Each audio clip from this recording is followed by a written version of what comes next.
India जो है वो मतलब ये नेहा यानी के इलाके का डॉन है कि जिसको भी देखो वो इंडिया की तरफ ही देख रहा है। इसराइल इंडिया की मान लेगा, इसलिए उसने कहा इंडिया को कुछ करे। ईरान ने इंडिया से अपील की है मदद की। वहां पे इंडियन डिप्लोमेसी जो है ना अपना रोल प्ले करेगी। ईरान की मिलिट्री एयर बेस को निशाना बनाया है।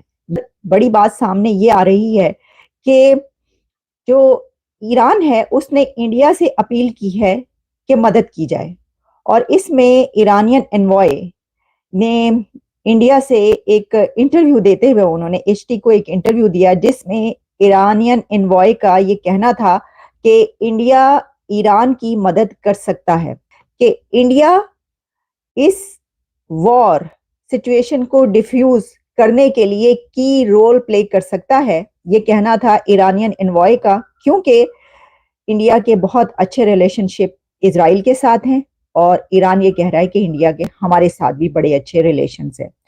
तो ये अपील उनकी तरफ से की गई, तो इसका मतलब ये है कि जिसको भी देखो वो इंडिया की तरफ ही देख रहा है, और इंडिया से हर कंट्री ये समझता है कि अगर कोई एस्केलेशन है, कोई कॉन्फ्लिक्ट है, उसको अगर डिफ्यूज कर सकता है तो वो भारत कर सकता है।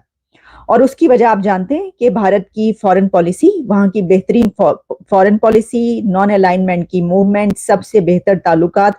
तो जब सबसे अच्छे रिलेशंस होते हैं तो जाहिर है कंट्रीज ये चाहते हैं कि वो इंडिया से कहें कि आप मदद करें, क्योंकि आप कर सकते हैं।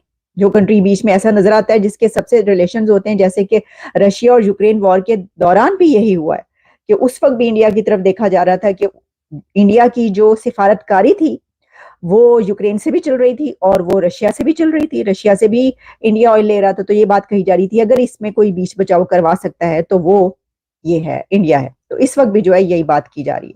तो इस वजह से ये जो है इंटरव्यू के दौरान ईरान के एनवॉय की तरफ से ये कहा गया है कि इसको इस जो सिचुएशन है या जो एस्केलेशन है इसको डिफ्यूज करने के लिए जो इंडिया अपना रोल प्ले कर सकता है। अब देखिए इंडिया की तरफ से क्या जवाब जाता है, क्योंकि उन्होंने एक्सटर्नल अफेयर्स मिनिस्ट्री जो इंडिया की है, ज़ाहिर है उन्हीं से कहा है ना कि भाई वही करें। तो डॉक्टर जयशंकर इसका क्या जवाब देते हैं या क्या कहा जाता है वो तो हमें पता चल जाएगा। हिंदुस्तान को देखें या इंडिया को देखें तो उधर भी उनके टर्म्स इजराइल से भी अच्छे हैं और ईरान के साथ भी वो आपने देखा है चाबहार पोर्ट वगैरह पे काम कर रहे हैं। तो एक तरह से मुश्किल में तो भारत भी फंस गया है कि अब वो किसका साथ दें और किसका ना दें अगर ये दोनों कंट्रीज आपस में टकराती हैं। वो हमेशा वही करेंगे जो वो यूक्रेन और रशिया की जंग में करते रहे हैं, कि हमारा काम है दोनों साइडों से बात करना और कहना कि जंग को आगे ना बढ़ाओ। तो इंडिया ने अपनी फॉरेन पॉलिसी को यूं रखा हुआ है। करंट बीजेपी गवर्नमेंट है और नेतन्याहू की बहुत क्लोज दोस्ती है, लेकिन फिर भी अरबों के साथ भी उनके रिलेशनशिप आप देख ही रहे हैं, बहुत अच्छे हैं। तो इंडिया ने इन हालात में ना अपनी जो होती है गुड ऑफिसेस कहा जाता है, यानी कि दोनों की बात करवाने में अगर मदद कर सकते हैं तो वो ये करते हैं और ये बिल्कुल मुनासिब है उनके लिए। ठीक है, क्योंकि Iran wants to play it down और ईरान डायरेक्ट इन्वॉल्व नहीं होना चाहता। ईरान जो भी बदला लेना चाहता है या जो भी रेट्रीब्यूशन या रिटॉर्शन कह लीजिए करना चाहता है वो through non state actors, Hezbollah, Hamas, इसके थ्रू करना चाहता है। But Iran at no cost is ready to participate directly, क्योंकि वो पार्टिसिपेशन का मतलब होगा कि फिर और फोर्सेस भी इन्वॉल्व होंगी। और जहां तक रही कि बात ईरान के साथ इस्लामिक फोर्सेस आने का, कोई सवाल नहीं है, क्योंकि ये सऊदी अरेबिया और कई सो कॉल्ड अरबिक सुन्नी देशों ने तो ईरान की तरफ से जो मिसाइल या ड्रोन्स अटैक किए गए थे उन्होंने क्लेम किया कि हमने भी उसको मार के गिरा दिया। तो फिर ये है कि अब ईरान के पास ऑप्शन क्या बचेगा? आई मीन क्या वो इजराइल से जाके सर टकरा लेंगे और उसके बाद अपनी बर्बादी कर लेंगे? अगर सिर्फ इजराइल टू इजराइल का मैटर रहता, इजराइल टू ईरान का मैटर रहता, तो भी शायद एक बार सोचा जा सकता था कि ईरान ऐसा करेगा। मगर जब सारी वेस्टर्न पावर खड़ी हो गई हैं कि नहीं हम तो इजराइल के साथ हैं, तो फिर ईरान के पास क्या ऑप्शन है? कोई है ही नहीं उनके साथ। अगर वो इसको एस्केलेट करना भी चाहें तो कोई उनके पास ऑप्शन नहीं है। ये वॉर मुश्किल से 4 से 5 दिन में खत्म हो जाएगा। ईरान जो है वो तबाह बर्बाद हो जाएगा। ऑलरेडी उनके यहाँ पे जो सैंक्शन से इकोनॉमिक कंडीशन उनकी बहुत बुरी हुई है, बहुत बिगड़ी हुई है। और एक और वॉर को वो अपने ऊपर ला करके और इंफ्रास्ट्रक्चर भी अपने देश का तबाह कर लें, उसके लिए तो वो इकोनॉमी जो है वो रिग्रेशन में चली जाएगी. They can't afford it. Neither the equation, जिसे कह लीजिए जियो स्ट्रेटेजिक इक्वेशन उनके फेवर में नहीं है.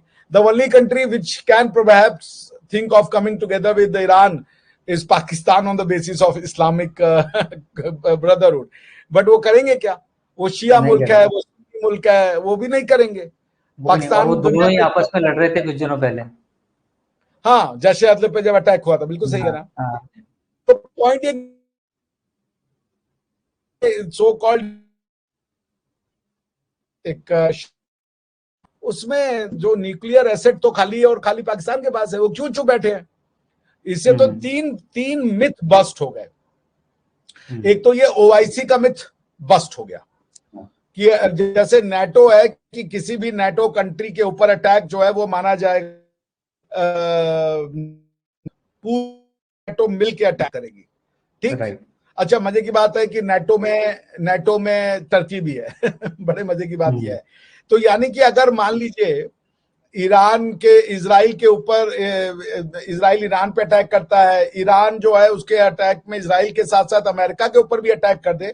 अमेरिका के ऊपर अटैक करने का ये मतलब नहीं है कि अमेरिका की टेरिटरी में जाके अटैक कर दे. वो अमेरिकन जो काउंसुलेट्स हैं, एम्बेसीज हैं और दूसरे जो उनके वो हैं, क्या नाम है, कमर्शियल है, शिप्स है, मैरीटाइम शिप्स हैं, तो उस पे कहीं अटैक करें तो it will be considered as attack on America, and if it is an attack on America, it can very well be construed as attack on NATO. तो NATO के वो कंट्रीज जो कि ईरान पे अटैक करना चाहते हैं, उनको एक लीगल वो मिल जाएगा, रीजन मिल जाएगा. They will have a legal justification कि भाई now you have attacked a NATO country and we are duty bound. Germany already एकदम like a जिसे कह लीजिए pillar, it has stood by with Israel. India और Israel के संबंध historically बहुत ही अच्छे रहे हैं. दोनों ही कंट्रीज ने मुसीबत के समय एक दूसरे की हेल्प करी है. खासकर इजराइल ने इंडिया की बहुत हेल्प करी. खासकर कारगिल युद्ध और बाकी सारे कॉन्फ्लिक्ट जो हुए उनके दौरान इजराइल ने बहुत सारा असला इंडिया को प्रोवाइड कराया बिना किसी नानुकुर किए, और इंडिया का उस वक्त साथ दिया जब इंडिया को सबसे ज़्यादा ज़रूरत थी. और वही चीज़ अब इंडिया पे बैक भी कर रहा है. इजराइल इस समय काफ़ी इंगेज्ड है मिलिट्री कॉन्फ्लिक्ट्स में, और ऐसे में इजराइल को भारत ड्रोन प्रोवाइड करा रहा है जो इजराइल बहुत ही ज़्यादा एक्सटेंसिवली यूज़ भी कर रहा है. और इससे ये पता चलता है कि एक वक्त भारत की कैपेसिटी नहीं थी कि वो इतने हाई टेक डिवाइसेस बनाए और बाहर एक्सपोर्ट करे, लेकिन आज के समय इजराइल जैसा देश भी अगर इंडिया का मिलिट्री हार्डवेयर ले रहा है तो इससे पता चलता है कि इंडिया कितना हाई क्वालिटी का मिलिट्री इक्विपमेंट बनाने में सक्षम हो चुका है. और इस पर पाकिस्तानी मीडिया का भी यही कहना है कि